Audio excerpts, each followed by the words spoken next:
Magandang umaga sa lahat ng ating mga manonood. Bagong ayuda mula sa gobyerno ibibigay, sino-sino ang maaaring makatanggap, panoorin hanggang dulo.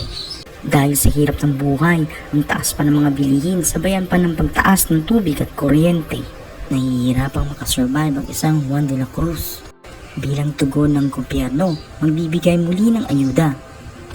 Pinagpatuloy ng Marcos Administration ang TCT o ang Targeted Cash Transfer ng Administrasyon Duterte para matugunan ang pagtaas ng inflation o ang pagmamahal ng mga bilihin. Magbibigay ang pamahalaan ng 500 peso sa loob ng 2 buwan sa halos 9.3 milyong pamilya para matulungan sila sa paglobo ng inflation. Ayon kay Finance Secretary Benjamin Jokno nitong Martes, sinabi ni Jokno na maglalaan ng pamahalaan ng 9.3 billion para sa Targeted Cash Transfer program ng gobyerno. Ayon sa kanya, napaka-importante din na since mataas ang inflation, ipagpatuloy natin ang mga ayuda na ibinibigay natin sa mga kailangan. Natukoy na umano ang pagkukunan ng pondo at ipapalabas na in few days or weeks, aniya. Manggagaling umano ang listahan ng 9.3 milyong benepisyaryo mula sa Department of Social Welfare and Development o DSWD. Magbibigay din umano ang gobyerno ng 26.6 bilyong subsidiya sa vulnerable sector, kabilang dito ang Kadiwa program, fuel discounts, fuel subsidies sa transport sectors. Mamamahagi ang pamahalaan ng 13.3 billion para sa fertilizer discounts, habang naglaan naman ng 1 bilyon para sa fuel discounts ng mga magsasaka at mangingisda. Halos 3 bilyon naman ang ibibigay sa transport sector bilang fuel subsidy, aniya. Umagal ang inflation rate nitong February sa 8.6% mula sa 8.7% nitong Enero, base sa Philippine Statistic Authority o PSA. Iniugnay ito ng PSA sa mabagal na paggalaw sa transport-related prices, kabilang ang mga gasolina, diesel at motorsiklo. Narito ang panayam kay Finance Secretary Benjamin Jokno.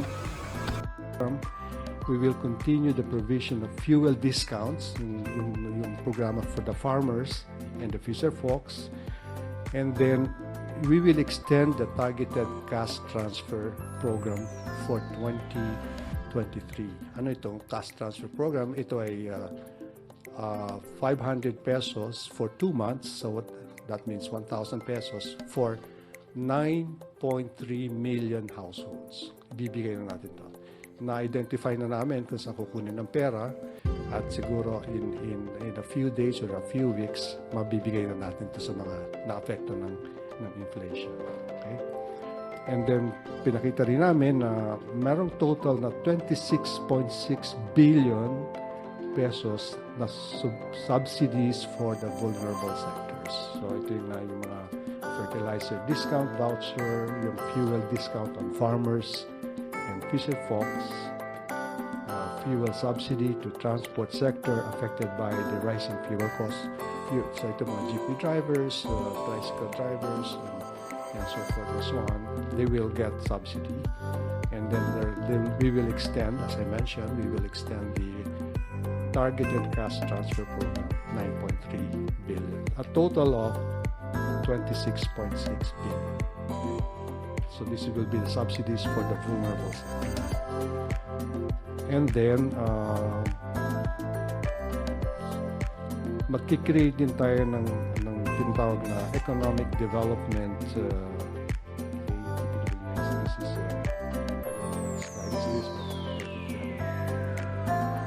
Secretary of Development. Nag-identify din kami ng mga batas na kailangan ipasa. This is naman long-term naman to, no? For example, yung New Agrarian Emancipation Act. That's number 1.